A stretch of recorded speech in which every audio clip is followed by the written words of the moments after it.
اچھا علی بھائی، میں اکثر یہ دیکھتا ہوں کہ کوئی بھی شخص جس نے لمبی داڑھی رکھی ہو، ٹوپی پہنی ہو اور سفید کرتا پہنا ہو، ٹخنوں سے اوپر شلوار ہو، تو پہلا امپریشن میں موزہ ہو، موزہ بھی آپ ڈال لیں تو پہلا امپریشن وہ موزہ آپ کا مجھے نہیں نہ بھولتا، اس لیے میں جب بھی کو دیکھتا ہوں نا، جب بھی کوئی اس طرح کا سوال کرتا ہے تو وہ طارق جمیل صاحب کی جو آپ کی تصویر ہے نا وہ میرے ذہن میں آ جاتی ہے.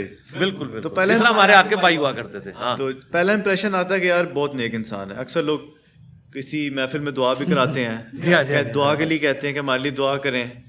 تو اس کی کیا اسلام میں حیثیت ہے؟ ان چیزوں کی کیا ورتھ ہے اسلام میں؟ کیا یہ واقعی کسی بندے میں چیزیں ہم دیکھیں تو ہم اس کو فوراً سے نیک تصور کر لیں؟ میں نے کئی سال پہلے ایک ویڈیو ریکارڈ کرائی تھی، انڈیا پاکستان بنگلہ دیش کے دو فتنے، ایک جذباتی فتنہ، دوسرا گیٹ اپ کا فتنہ. گیٹ اپ اتنا بڑا فتنہ اور آزمائش ہے کہ آپ چور ہیں، ڈاکو ہیں، ٹھگ ہیں، گیٹ اپ اچھا بنا لیں تو لوگ آپ سے دعائیں کروائیں گے. اس کے لیے یہ آپ جو میرا گیٹ اپ دیکھ رہے ہیں نا، یہ میں نے کوئی شوق سے نہیں اڈاپٹ کیا ہوا.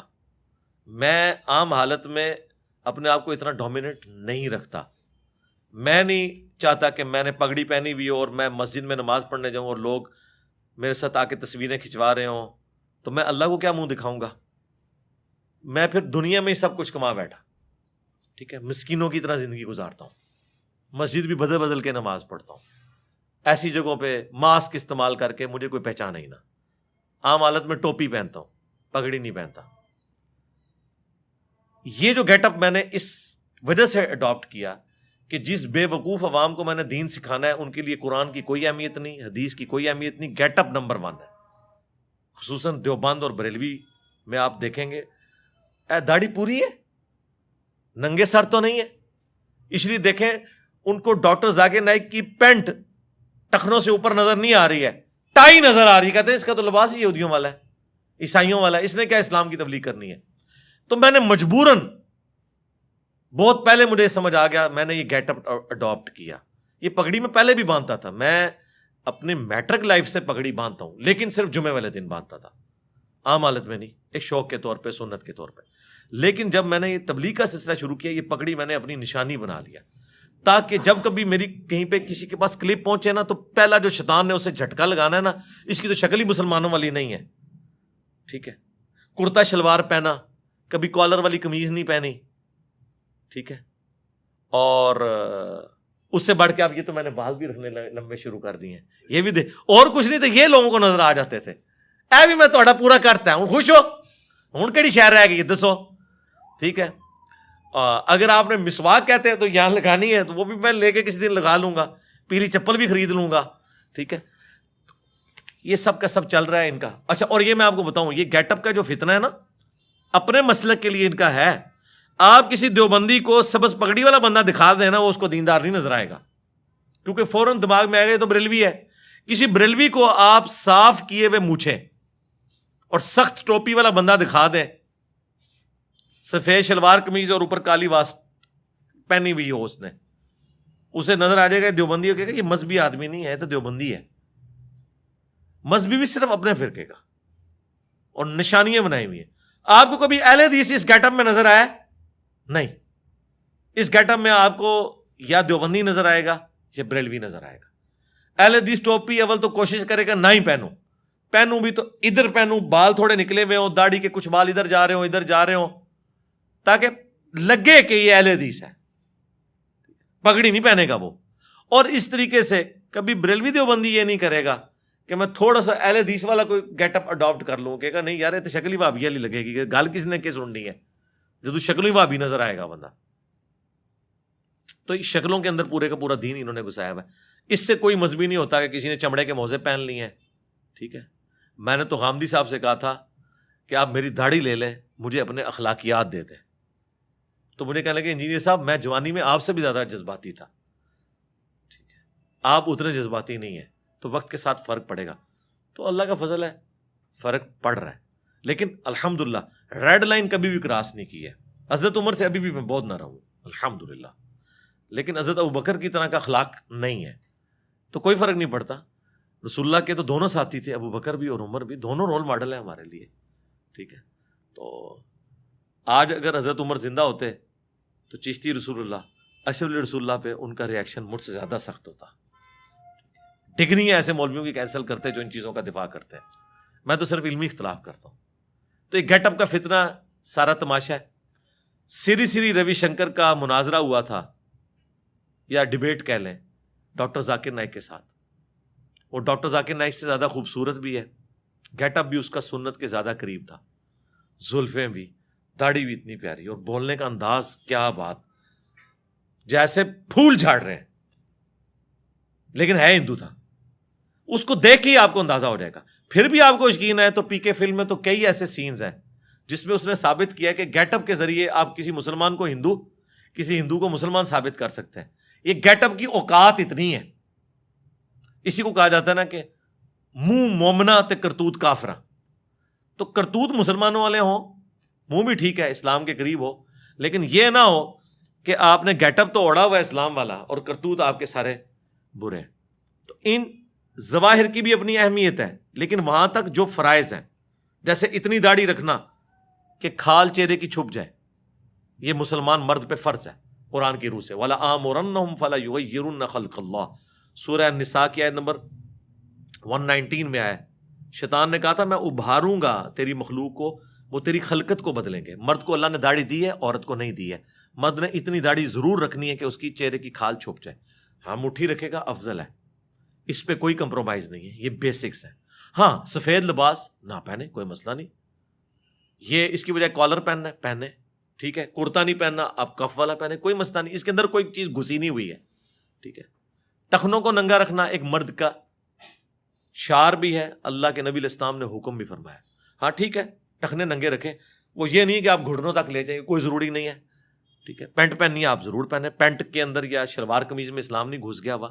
بس ایسا لباس جو آپ کے جسم کو ڈھانپ دے وہ آپ اڈاپٹ کریں, اور کوشش کریں ڈاؤن ٹو ارتھ رہیں. ایسا نہیں ہے کہ لوگ آپ کو دور سے دیکھیں اور سلوٹ مارنا شروع کرتے ہیں. میں کہتا ہوں کس طرح لوگ ان چیزوں کا سامنا کرتے ہیں کہ وہ پبلکلی ڈومیننٹ ہو جاتے ہیں, اتنے مہنگے مہنگے سوٹ پگڑیاں پہن کے, ٹھیک ہے. اس وقت علماء ایسی ایسی پگڑیاں پہن رہے ہیں جن کی قیمت 10-20 ہزار ہے, اس کے اوپر جو کپڑا لگا ہوا ہے.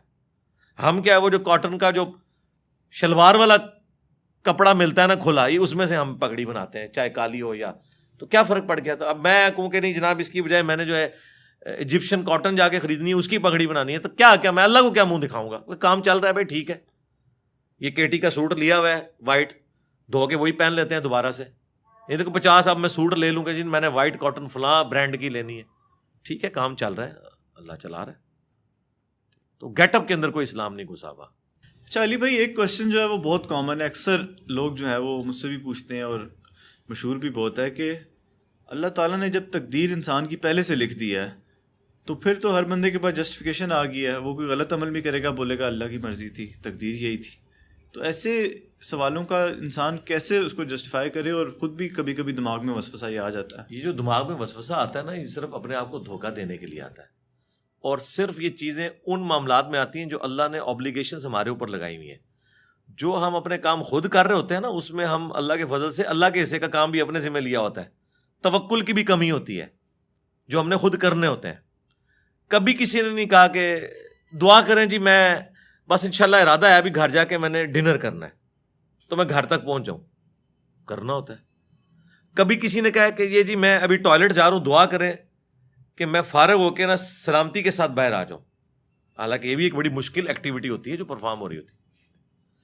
جیسے ہی آپ کوئی دینی اوبلیگیشن کی بات کرتے ہیں, جی دعا کریں اللہ توفیق دے نماز پڑھ لیں گے, تو یہ تو سراسر دھوکہ ہے.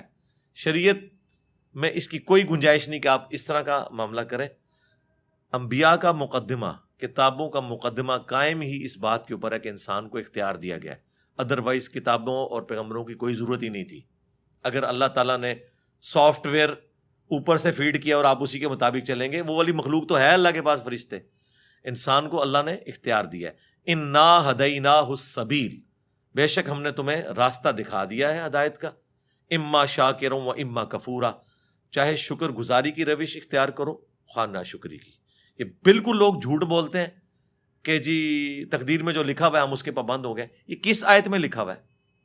اللہ کی تقدیر اللہ کا علم ہے, اور اللہ کا علم اتنا کامل ہے کہ اس نے مستقبل فورس ہی کر لیا. جیسا کہ ایک نالائق اسٹوڈنٹ کے بارے میں ایک ٹیچر کہتا ہے کہ تو نے فیل ہو جانا ہے, اب وہ فیل ہو جائے اپنے کرتوتوں کی وجہ سے، تو کیا وہ ٹیچر کو بلیم دے گا؟ ٹیچر نے تو ایکسپرٹ اوپینین دیا. اسی طریقے سے اللہ کا ایکسپرٹ اوپینین تو کامل ہے کہ اگر یہ والی حرکت یہ کرے گا تو اس کا اینڈ رزلٹ یہی نکلے گا. اب یہ سوال ایک الگ ہے کہ اگر یہی کچھ ہونا تھا تو ہم نے اس مصیبت میں جو زندگی گزار رہے ہیں یہ اللہ نے ہم سے پوچھے بغیر ہمیں کیوں ڈال دیا اس معاملے میں؟ اس کے بارے میں قرآن میں واضح فتویٰ ہے، لا یسأل عما یفعل وہم یسألون. اللہ کو کوئی نہیں پوچھ سکتا اس نے یہ کیوں کیا، وہ سب کو پوچھ سکتا ہے. اس کو یوں سمجھیں، آپ کو کسی نے دھکا دے دیا سمندر میں، سمندر کے کنارے ایک شخص کھڑا ہے اور وہ آپ کو کہہ رہا ہے کہ بھائی میری طرف متوجہ ہو، میرے پاس ایک ایسا طریقہ ہے کہ تم کنارے لگ جاؤ گے، یوں ہاتھ مارو تم کنارے تک پہنچ جاؤ گے. اور بھائی صاحب اتنے اکڑے میں ہیں، وہ کہہ رہے ہیں کہ نہیں، مجھے پہلے بتاؤ مجھے دھکا کس نے دیا میری مرضی کے بغیر. اور وہ شخص کہہ رہا ہے کہ یار چھوڑو جس نے بھی دھکا دیا، اس وقت اپنی جان بچاؤ، کنارے پہ آگے دیکھ لیں گے کس نے دھکا دیا، اسے پوچھ لیں گے. اور آگے وہ ضد پہ اڑا رہے نہیں میں نے نہیں ہاتھ پاؤں مارنے، تو نقصان کس کا کرے گا؟ اپنا، ڈوب جائے گا. تو انسان بھی یہی ہے، کنارے پہ وقت کا پیغمبر کھڑے ہو کے ندا دے رہا ہے کہ یوں کرو بچ جاؤ گے، لیکن انسان کا کہہ رہا ہے جی اللہ نے کیوں ایسے کر دیا میرے ساتھ، مجھے تو پوچھا ہی نہیں ہے، مجھے کیوں بنا دیا؟ تو ڈوب جا، پھر آگے بھی وہ وہی کرے گا جو وہ چاہے گا، جہنم میں تجھے پھینک دے گا، تو بچ جا. تو وہ سوال اللہ نے بیان کر دیا، لا یسأل عما یفعل وہم یسألون. اللہ کو کوئی نہیں پوچھ سکتا. یار کریٹر کی مرضی، کیا ایک موبائل بنانے والے سے پوچھ سکتا ہے کہ تو نے میرے اندر یہ فیچر کیوں رکھا، یہ کیوں نہیں رکھا؟ وہ تو محتاج ہے، ہم بھی محتاج ہیں اس کے.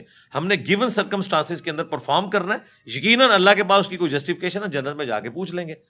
اب یہ تقدیر کے معاملے کی طرف آئیں تو یہاں پہ بھی یہ اللہ کا علم ہے. مجھے بتائیں کیا کسی کو یہ پتا چل گیا دنیا میں کہ میں جنتی ہوں یا جہنمی؟ تو پھر وہ اس کیوں کنکلوڈ کر بیٹھا ہے پیسمسٹک اپروچ کے ساتھ، میں تو ہے ہی جہنمی ہے لہٰذا مجھے نیک عمل کرنے کی ضرورت نہیں ہے. آج تک کسی نے یہ کنکلوڈ نہیں کیا اس حوالے سے کہ جی میں جنتی ہوں تو میں جنتی والے کام کرنے شروع کر دوں. الٹی طرف بھاگتے ہیں اپنے آپ کو دھوکہ دینے کے لیے. ایسا بھاگتے ہیں کہ کہتے ہیں جی بخاری مسلم حدیث ہے، ایک بدکار عورت تھی، اس نے ایک کتے کو موزے میں پانی پلا دیا، اللہ نے اسے بخش دیا. جی بالکل، پھر تو نیک عمل کرنے کی ضرورت نہیں ہے، اللہ تعالیٰ چھوٹی سی نیکی پہ بخش بھی سکتا ہے. ہم کہیں گے رکو ذرا، صبر کرو. بخاری مسلم میں لکھا ہے ایک نیک عورت تھی، اس نے ایک بلی کو قید کر دیا، بھوکی پیاسی مر گئی، وہ جہنم میں ہے. تو اب بتاؤ اللہ چھوٹی بات پہ پکڑ بھی سکتا ہے؟ وہی ڈاکٹر پہ آپ جواب دیں گے، اگلی وہ منطق کھڑے کریں گے اس لیے تو ہم نیکیاں نہیں کرتے، ہو سکتا ہے چھوٹی سی بات پہ پکڑے ہی جائیں تو بس اللہ پہ ہی چھوڑ دیں. نہ، بخاری مسلم حدیث ہے، سیدنا علی کہتے ہیں کہ میں نے رسول اللہ سے پوچھا کہ اگر جنتیوں کا جنت میں جانا اور جہنمیوں کا جہنم میں جانا لکھ دیا گیا ہے تو ہم نیک اعمال کیوں کرتے ہیں؟ سیم کوسچن بخاری مسلم میں مولا علی نے رسول اللہ سے پوچھا تو نبی علیہ السلام نے پتہ کیا جواب دیا؟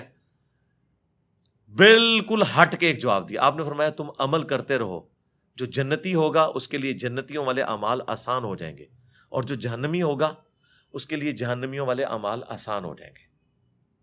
پھر نبی علیہ السلام نے قرآن کی آیات تلاوت کی. سورۃ اللیل جو ہے نا، پارہ نمبر 30 کے اندر بڑی ڈسائسو آیات ہیں. اس موقع پہ نبی علیہ السلام نے ان آیات کو تلاوت کیا. اعوذ باللہ من الشیطان الرجیم. فَأَمَّا مَنْ أَعْطَى وَاتَّقَى وَصَدَّقَ بِالْحُسْنَى، پس جس نے اطاعت گزاری کی روش اختیار کی، اللہ کا تقوی اختیار کیا اور ہر اچھی بات کی تصدیق کی، فَسَنُيَسِّرُهُ لِلْيُسْرَى، اس کے لیے ہم آگے آسانیاں کر دیں گے. یعنی کرنا اس نے ہی ہے پھر بھی. وَأَمَّا مَنْ بَخِلَ، اور جس نے بخل کیا، کنجوسی کی، وہاں پہ آیا تھا استغنا والی کیفیت، یعنی اللہ کی اطاعت اختیار کرنا، اللہ کے لیے خرچ کرنا. وَكَذَّبَ بِالْحُسْنَى، اور ہر اچھی بات کو جھٹلایا. فَسَنُيَسِّرُهُ لِلْعُسْرَى، پھر ان قریب ہم اس کے لیے مشکل پیدا کر دیں گے. یہ آیات نبی علیہ السلام نے پڑھی کہ جنتیوں کے لیے جنت والے اعمال آسان ہوں گے. ہمیں کوئی کہتا ہے نا کہ ہاں جی کیا خیال ہے، ہم کہتے ہیں انشاءاللہ ہم نے جنت میں جانا ہے اور کوشش بھی کر رہے ہیں اس کے لیے. بخاری مسلم حدیث ہے میں اپنے بندے کے گمان کے قریب ہوں جیسا میرے لیے گمان کرے. کبھی اللہ کے لیے گمان نہ کریں کہ میں نے جہنم میں جانا ہے. گمان پازیٹیو رکھیں لیکن محنت بھی پازیٹیو کریں. صرف گمان نہیں، کہ جو کچھ بھی ہے تیرے محبوب کی امت سے، ایفرٹ پٹ کرنی ہے، اس کے بعد رہنا آپٹیمسٹک ہے، پیسیمسٹک نہیں ہونا آپ نے، تو انشاءاللہ ستہ خیرہ۔ اور یہ وہ وجہ ہے جس کی وجہ سے اللہ نے قرآن میں جگہ جگہ کہا ہے اللہ اپنے وعدے کے خلاف نہیں چلتا، اللہ جنتیوں کا وعدہ پورا کرے گا۔ جنتیوں کا کلام نقل ہوا ہے کہ جنتی جنت میں پہنچ کہیں گے کہ شکر ہے کہ جو اللہ نے ہم سے وعدہ کیا تھا پورا کیا۔ یہ اللہ پتہ بار بار کیوں کہتا ہے؟ دنیا میں ایسا نہیں نہ ہوتا، دنیا میں محنت کرنے والا ناکام ہو جاتا ہے، اور بعض اوقات بغیر محنت کیے وہ شخص کامیاب بھی ہو جاتا ہے، اس کو اتنا مال مل جاتا ہے، محنت کرنے والا ڈوب جاتا ہے۔ تو اس لیے اللہ نے کہا آخرت میں ایسا نہیں ہوگا کہ کسی کی لاکھ کام آئے، نہ، لاکھ دنیا میں ہے کہ محنت کریں کامیاب ہو بھی سکتے ہیں، بری طرح ناکام بھی ہو سکتے ہیں۔ آخرت میں اللہ نے بار بار اس لیے یقین دہانی کہی کہ آخرت میں یہ نہیں ہوگا کہ ایک بندے نے پوری محنت کی اور آخرت میں جا کے اس کی لاکھ یہ نکلی کہ نماز پڑھنے والا جو ہے وہ جہنم میں چلا گیا اور جو اللہ کا باغی تھا وہ جنت میں چلا گیا۔ نہ، آخرت کے لیے لاکھ نہیں ہے۔ اس لیے اللہ نے کہا میں اپنے وعدے کی خلاف ورزی نہیں کرتا، میں نے جو وعدے کیے ہیں پورے کروں گا، یہ یقین دلایا۔ کیونکہ انسان کو وسوسہ آ سکتا تھا کہ دنیا میں تو ایسا نہیں ہوتا، دنیا میں محنت کرنے والا بعض اوقات کامیاب ہوتا ہے، بعض اوقات ناکام۔ آخرت میں 100% ناکام ہوگا جو دنیا میں پیغمبروں کا نافرمان ہے، اور 100% کامیاب ہوگا جو دنیا میں انبیاء کا تابع فرمان ہے۔ اور مسئلہ تقدیر کو حل کرنے والی ایک آیت میں کوٹ کر دوں، جو کوئی بھی پوچھے نا اس حوالے سے، سورہ الزمر کی آیت ہے، وہ پورا مسئلہ حل کر دیتی ہے۔ سورت نمبر ہے 39 اور اس کی آیت نمبر ہے 7، بالکل سٹارٹ میں ہی۔ میں کہتا ہوں نہیں تقدیر کا مسئلہ ہی ہے۔ ان تکفروا فإن اللہ غنی عنکم، اگر تم ناشکری کی روش اختیار کرو گے، اللہ کے نافرمان بنو گے، کفر اختیار کرو گے، تو یاد رکھنا اللہ بے پرواہ ہے۔ کسی کو یہ ٹینشن نہ ہو کہ کوئی نماز نہیں پڑھ رہا تو کوئی اللہ تعالیٰ کو کوئی فرق پڑ گیا، نہیں، میں بے پرواہ ہوں۔ اچھا، اب بے پرواہی کا کوئی یہ بھی رزلٹ نکال سکتا تھا کہ اللہ جب بے پرواہ ہے تو مجھے نمازیں پڑھنے کی کیا ضرورت ہے، اللہ کو تو فرق نہیں پڑتا۔ وہ اللہ نے ساتھ پھر کلیئر کیا، وَلَا يَرْضَى لِعِبَادِهِ الْكُفْرَ، لیکن یاد رکھنا وہ اپنے بندوں سے کفر کو، ناشکری کو، نافرمانی کو پسند نہیں کرتا۔ بے پرواہ ضرور ہے، لیکن اوپن لائسنس نہیں کہ بے پرواہی کا رزلٹ یہ نکلے کہ ٹھیک ہے منو کے چاہے یہ گناہ کرے یا ثواب کرے، نہیں۔ اللہ کہہ رہا ہے میں بے پرواہ اس اعتبار سے ہوں کہ تیرے گناہ کی وجہ سے میری خدائی میں کوئی فرق نہیں پڑے گا، لیکن تیرا بیڑا غرق ہو گیا۔ اللہ اپنے بندوں سے نافرمانی پسند نہیں کرتا۔ وَإِن تَشْكُرُوا، اور دیکھنا اگر تم شکر گزاری کی روش اختیار کرو گے، يَرْضَهُ لَكُمْ، تو یہی وہ تم سے چاہتا ہے۔ وَلَا تَزِرُ وَازِرَةٌ وِزْرَ أُخْرَى، اور کوئی جان بوجھ اٹھانے والی دوسرے کے اعمال کا بوجھ نہیں اٹھائے گی۔ ثُمَّ إِلَىٰ رَبِّكُمْ مَرْجِعُكُمْ، اس کے بعد تم لوٹ کر اپنے رب کے پاس جاؤ گے۔ فَيُنَبِّئُكُمْ بِمَا كُنتُمْ تَعْمَلُونَ، پھر وہ تمہیں بتا دے گا جو کچھ تم دنیا میں اعمال کیا کرتے تھے۔ إِنَّهُ عَلِيمٌ بِذَاتِ الصُّدُورِ، بے شک وہ سینوں کے چھپے ہوئے رازوں کو بھی جاننے والا ہے، اس لیول تک باریکی کا حساب کرے گا۔ اور ایک اور آیت ہے اس کانٹیکسٹ میں سورہ طٰہٰ کے اندر، وہ بہت کرٹیکل آیت ہے۔ سورہ طٰہٰ کے اینڈ پہ جا کے وہ آیات آتی ہیں، اللہ تبارک و تعالیٰ نے اس حوالے سے مسئلہ تقدیر کو کلیئر کر دیا ہے، وہ بھی میں یہاں پہ کور کر دیتا ہوں۔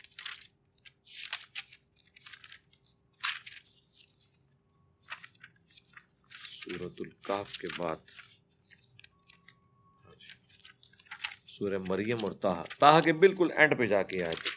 یہ اکثر لوگ جو آپ کو کہہ رہے ہوتے ہیں بدبخت، یہ دیکھیں اللہ تعالیٰ فرماتا ہے جب ہم نے آدم علیہ السلام کو اور ان کی اولاد کو زمین پہ بھیج دیا، ظاہر ہے انہی سے اولاد پیدا ہونی تھی، اللہ نے فرمایا قَالَ اهْبِطَا مِنْهَا، ہم نے دونوں سے کہا، سیدہ حوا اور سیدنا آدم سے، مِنْهَا جَمِيعًا، کہ تم سب کے سب اب اتر جاؤ، بَعْضُكُمْ لِبَعْضٍ عَدُوٌّ، تم میں سے بعض کے دشمن ہوں گے، یعنی شیطان کا دشمن انسان، اور انسان کو بھی دشمنی روانی ہے، اور آپس میں بھی انسان لڑیں گے۔ اب یاد رکھنا فَإِمَّا يَأْتِيَنَّكُم مِّنِّي ہُدًى، اب جب کبھی بھی میری طرف سے کوئی ہدایت کی کتاب آئے گی نا دنیا میں، فَمَنِ اتَّبَعَ ہُدَايَ، تو جو کوئی بھی اس ہدایت کی پیروی کر لے گا، فَلَا يَضِلُّ وَلَا يَشْقَى، تو نہ وہ گمراہ ہوگا اور نہ ہی بدبخت ہوگا۔ تو بدبختی پھر اللہ نے بندوں کے کھاتے میں ڈال دی ہے کہ جو کتابوں کی مان لے گا نا وہ بدبخت نہیں ہوگا۔ تو اس کا مطلب ہے بدبخت اللہ بناتا ہے یا انسان خود بدبختی کماتا ہے؟ خود۔ یہ آیت واضح ہے کہ جو ہدایت کی پیروی کر لے گا وہ نہ گمراہ ہوگا نہ شقی ہوگا، اور جو پیروی نہیں کرے گا وہ گمراہ بھی ہو جائے گا اور بدبخت بھی ہو جائے گا۔ یہ خود ہم کماتے ہیں، تو یہ کہیں پہ کنسیپٹ نہیں، یہ تو بڑا گمراہ کن عقیدہ ہے۔ یہ عقیدہ جبریہ کا تھا کہ اللہ تعالیٰ انسان پہ مسلط کر دیتا ہے، اور قدریہ دوسری ایکسٹریم پہ چلے گئے، انہوں نے کہا نہیں ٹوٹلی ہم ہی کرتے ہیں۔ ہمارا عقیدہ درمیان میں ہے کہ جن باتوں کا حکم اللہ نے ہمیں دیا ہے ان کا اختیار بھی ہمیں دیا ہے، اور جن چیزوں کا مجھے حکم نہیں دیا اس کا اختیار میرے پاس نہیں ہے، اور نہ مجھے اس میں کوئی زیادہ پڑھنے کی ضرورت ہے۔ مثلا میرا قد کتنا ہے، میری آنکھوں کا کلر کیا ہے، میں کن ماں باپ کے گھر پیدا ہوں گا، میں کس ملک میں پیدا ہوں گا، مجھے بتائیں، یہ قیامت الدین ہم سے پوچھا جانا ہے۔ لیکن جو بات اللہ نے ہم سے پوچھنی ہے نا، اس کا اختیار ہمیں دیا ہے، اور اگر آپ یہ اختیار نہیں مانیں گے تو اللہ پہ ظلم لازم آئے گا، اور اللہ تعالیٰ عدل کرنے والا ہے۔ ٹھیک ہو گیا؟ علی بھائی، قرآن میں اکثر میں نے پڑھا ہے کہ شیطان تمہارا کھلا دشمن ہے، اور شیطان وصف سے دیتا ہے، اکثر ہم سنتے ہیں کہ بھی شیطان حاوی ہو گیا تمہارے اوپر۔ یہ آخر شیطان کیا چیز ہے، اس کے بارے میں کچھ بتائیں۔ شیطان دیکھیں، ایک تو بڑا شیطان ہے نا، جو قصہ آدم اور ابلیس قرآن پاک میں ایٹ لیسٹ 7 ٹائمز بیان ہوا ہے تفصیل کے ساتھ، سورۃ البقرہ میں، سورۃ الاعراف میں، سورہ بنی اسرائیل میں، سورۃ الحجر کے اندر، سورہ صاد کے اندر، سورۃ الکہف کے اندر، سورہ طٰہٰ کے اندر۔ وہ بڑا شیطان جو حضرت آدم علیہ السلام کے ساتھ وہ پورا معاملہ ہوا، پھر اس کی اولاد بھی ہے۔ ہر انسان کے ساتھ ایک شیطان کا بچہ اٹیچ ہو جاتا ہے، جن۔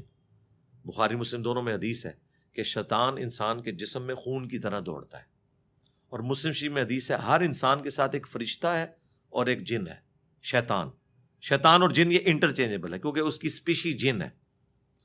فرشتہ اسے نیکی کی طرف بلاتا ہے اور شیطان اسے برائی کی طرف۔ اللہ نے دیکھے کیسا بیلنس کیا ہے، صرف نہیں شیطان مسلط کیا، فرشتہ بھی کیا ہے، دونوں چیزیں پیرلل میں۔ ایک صحابی نے جرت کر کے پوچھا، یا رسول اللہ آپ کے ساتھ بھی؟ فرمایا ہاں میرے ساتھ بھی تھا، لیکن اللہ نے مجھے اس پہ قدرت دے دی ہے، میرے ساتھ جو شیطان اٹیچ ہے وہ مجھے نیکی کی طرف ہی بلاتا ہے۔ رسول اللہ کے بعد کسی شخص کے لیے گارنٹی نہیں ہے کہ اس کے ساتھ شیطان اٹیچ نہیں ہے، وہ ورگلا سکتا ہے کسی بھی شخص کو۔ یہ نبی کا پروٹوکول ہے کہ وہ اللہ تعالیٰ کی حفاظت میں ہوتا ہے۔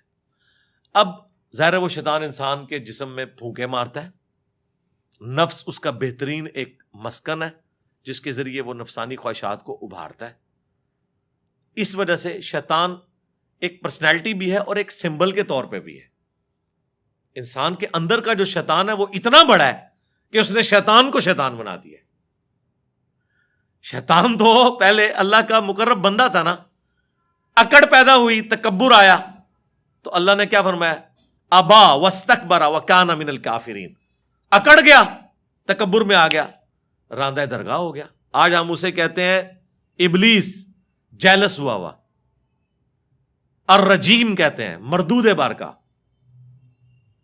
لیکن کسی زمانے میں وہ اللہ کا بندہ ہی تھا۔ شیطان کو شیطان نفس نے بنایا، تو وہ تو نفس ہمارے ساتھ بھی اٹیچ ہے۔ اس نفس کو آپ سمجھ لیں کیٹالسٹ کا کام کرتا ہے، جیسے کیمسٹری میں کیٹالسٹ ڈالا جاتا تھا نا کیمیکل ریئیکشن کو تیز کرنے کے لیے۔ اصل جس شیطان سے آپ نے بچنا ہے نا، وہ اندر کا نفس ہے، جس میں وہ بڑا شیطان بھوکے مارتا ہے، یا آپ کے ساتھ جو اٹیچ شیطان ہے۔ اور اس سے بچنے کا آسان طریقہ ہے، وظائف ہے، لا حول ولا قوت الا باللہ، اعوذ باللہ السمیع العلیم من الشیطان الرجیم۔ اور سب سے بڑھ کر جب آپ اللہ کا ذکر کرتے ہیں تو بخاری مسلم کی احادیث اس پر گواہ ہیں، کتنی احادیث، میں نے اس پہ پورے لیکچرز دیے ہیں کہ جیسے آپ اللہ کے ساتھ اٹیچ رہتے ہیں، شیاطین آپ سے دور رہتے ہیں۔ اچھے ماحول کی بھی تو یہی برکت ہوتی ہے۔ اور جب آپ اللہ کا راستہ چھوڑ دیتے ہیں، یہ آپ کے اوپر حملہ آور ہو جاتے ہیں۔ سورہ زخرف کی آیت ہے کہ جو رحمان کے ذکر سے غفلت اختیار کرتا ہے، ہم اس پہ شیطان مسلط کر دیتے ہیں، پھر وہ اس کا ساتھی بن جاتا ہے۔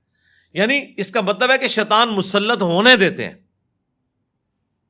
شیطان کو دور کرنے کا طریقہ اللہ کا ذکر ہے۔ جیسا کہ کسی پر پیاس مسلط ہو تو کیسے دور کرے گا؟ پانی پی کر۔ بھوک مسلط ہو تو کیسے دور کرے گا؟ کھانا کھا کر۔ شیطان مسلط ہوا ہے تو اللہ کا ذکر کر کے۔ باقی جو تھوڑے بہت وسوسے ہیں ان کو اللہ نے درگزر فرمایا۔ مسلم شریف میں حدیث ہے، ایک صحابی نے کہا یا رسول اللہ، بعض اوقات ایسے سے خیال دماغ میں آتے ہیں، دماغ تو سوچتا ہے کہ دل کرتا ہے کہ جل کے کوئلہ ہو جاؤں لیکن زبان پہ نہ لاؤں۔ فرمایا عین ایمان ہے، زبان پہ نہیں لایا، یہ تمہارے ایمان کی دلیل ہے۔ شیطان تمہیں آگے ورگلا رہا ہے لیکن تم اس کے پیچھے نہیں چل رہے۔ اور بخاری مسلم میں یہ بھی حدیث ہے کہ اللہ تعالیٰ نے میری امت کے دل میں آنے والے جو وسوسے ہیں نا، جو آٹومیٹکلی شیطان کی طرف سے آتے ہیں وہ معاف کر دیے جب تک کہ وہ زبان پر نہ لے آئے یا اس کے مطابق عمل نہ کر لیں. تو ان کو آپ اگنور کریں, یہ خود بخود چیزیں جو ہے نا وہ اگنور ہو جاتی ہیں. ادروائز یہ آپ کا ٹیسٹ ہے. مجھے بتائیں اگر شیطان نہ ہوتا تو ٹیسٹ کہاں سے تھا؟ اگر پیاس نہ ہوتی تو پانی کی قدر کسی کو ہوتی؟ اگر رات نہ ہوتی تو دن کی قدر آتی؟ یہ ہو نہیں سکتا کہ اپوزٹ چیز نہ ہو اور آپ کے اندر اس کی قدر محسوس ہو. تو اللہ تعالیٰ نے ٹیسٹ یہ دنیا اس لیے رکھا کہ شیطان کا راستہ بھی ہو, رحمان کا راستہ بھی ہو, اور آپ کی جنگ جاری رہے. آپ جنت کو ارن کریں. یہ پلیٹ میں رکھ کے نہیں ملنی, یہ ارن کر کے ملنی ہے. اور یہ اتنی مشکل ہے کہ بخاری مسلم کی حدیث ہے, اللہ تعالیٰ نے جنت کو ناگوار چیزوں سے ڈھانپا ہوا ہے اور جہنم دوزخ کو خوشگوار چیزوں سے ڈھانپا ہوا ہے. یعنی وہاں انسان اٹریکٹ ہوتا ہے. اور اس کی ایکسپلینیشن ابو داؤد, ترمذی, نسائی, ابن ماجہ چاروں کتابوں میں یہ حدیث ہے سنن اربعہ کی, کہ اللہ تعالیٰ نے جب جہنم کو پیدا کیا تو حضرت جبرائیل کو کہا کہ جا کے دیکھو جہنم. جب دیکھ کے انہوں نے کہا توبہ توبہ توبہ, یا اللہ مجھے نہیں لگتا کوئی بندہ ایسا کام کرے کہ جہنم میں پہنچ جائے. اللہ تعالیٰ نے فرمایا اچھا اب جاؤ. جب دوبارہ گئے تو اللہ تعالیٰ نے جہنم کو خوشگوار چیزوں سے, دنیا کی آسائشیں, گناہ کی لذتوں سے ڈھانپ دیا. اور پوچھا جبرائیل اب سناؤ. ان کا یا اللہ مجھے نہیں لگتا کوئی جہنم میں پہنچنے سے بچ جائے. جتنا تو نے اٹریکٹفل اسے بنا دیا ہے نا کہ ہر اٹریکٹفل راستہ ادھر ہی جا رہا ہے, وہی تو آپ کا امتحان ہے. اس لیے جنت میں آپ کو انعام مل رہا ہے. وہ دنیا میں جو اٹریکٹفل چیزیں ہیں وہ جنت میں آپ کو انعام کے طور پہ مل رہی ہیں. دنیا میں وہ حرام ہے, سونا, چاندی, ریشم, 4 سے زیادہ عورتیں. جنت میں آپ کو انعام دیا جا رہا ہے ان چیزوں کا انعام جو دنیا میں حرام کی ہوئی تھی. تو اس کا مطلب ہے وہ اٹریکٹفل تھی. پھر اللہ نے فرمایا جنت کی طرف جاؤ. جنت سے ہو کے انہوں نے کہا یا اللہ مجھے نہیں لگتا کہ کوئی تن من دھن نہیں لگا دے گا جنت میں پہنچنے کے لیے, یہ تو سارے جنتی ہو جائیں گے. اللہ نے فرمایا وہی والی ہماری بھی بات, رکو ذرا صبر کرو اب جاؤ. جب دوبارہ گئے حضرت جبرائیل, انہوں نے دیکھا یہ تو مشقتوں سے ڈھانپی ہوئی ہے. کہیں روزوں کی مشقتیں ہیں, کہیں حلال اور حرام کی مشقتیں, کہیں نمازوں کی مشقتیں, کہیں جہاد اور قتال کی مشقتیں. انہوں نے کہا یا اللہ مجھے نہیں لگتا کوئی جنت میں پہنچنے میں کامیاب ہوگا الا یہ کہ کوئی خوش نصیب ہو. اور یہ قرآن کی آیت ہے وَلَقَدْ ذَرَأْنَا لِجَهَنَّمَ كَثِيرًا مِّنَ الْجِنِّ وَالْإِنسِ. جنوں اور انسانوں کی اکثریت جہنم کے لیے پیدا ہوئی ہے. الٹیمیٹلی یہی رزلٹ نکلنا ہے. لیکن ساتھ اللہ نے فرمایا ہم نے ظلم نہیں کیا, ہم نے انہیں عقل دی تھی وہ سوچتے نہیں, کان دیے تھے سنتے نہیں, آنکھیں دی تھی دیکھتے نہیں. یعنی وہ دیکھنا عبرت والا کہ ان انسٹرومنٹس کو یوز کرتے. ان السمع والبصر والفؤاد کل اولئک کان عنہ مسئولا, جو قرآن میں ہے کہ بے شک آنکھ, کان, عقل اس کے بارے میں پوچھا جائے گا. ان انسٹرومنٹس کو یوز کر کے تم نے حق بات تک پہنچنے کی کوشش کیوں نہیں کی؟ تو اللہ نے یہ ہمیں حواس خمسہ دے کے اکاؤنٹیبل ٹھہرا لیا ہے. ہم اپنے حواس خمسہ کے اوپر جو عقل کا چیک اللہ نے رکھا ہے اس عقل کو یوز کریں تو ہم اپنی شہوات کو کنٹرول کر سکتے ہیں. عقل کی وجہ سے آپ اکاؤنٹیبل ہو گئے. بس یہ سمپل سی بات.